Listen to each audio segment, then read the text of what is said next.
بیا الله تعالی آدم علیہ السلام ته وویل ته دوی ته د دې سيزونو نمونه اوخیا کله چې هغه ته د ټولو سيزونو نمونه اوخودل نو الله فرمایل ما تاسو ته ویل نو چې ما ته د اسمانونو او د ځمکې هغه ټول حقیقتونه معلوم دي کوم چې تاسو نه پټ دي چې تاسو ظاهروي هغه هم ما ته معلوم دي او چې تاسو پټوي هغه هم زه پیژنم بیا چې کله مونږ فرښتو ته حکم وکړو چې د آدم علی السلام مخې ته ټیټ شي نو هغه ټول ټیټ شوي خو ابلیس انکار وکړو هغه لوی وکړه او په نافرمانو کې شامل شو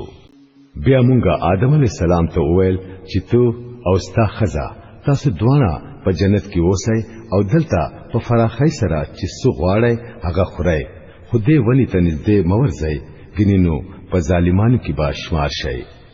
اخر دا چې شیطان هغوی دواړه دغه ونی ته ولمسول او زمونږ د حکم منلو نه واړول او هغوی را باندې د هغه حالت نه راوښکل په کم حالت کې چې وو مونږ ورته حکم وکړو چې اوس تاسو ټول د دې ځای نه کوز شئ تاسو د یو بل دشمنان یې او تاسو به د یو خاص وخت پوري پزمکه کې اوسئ او هلته به ژوند تیروئ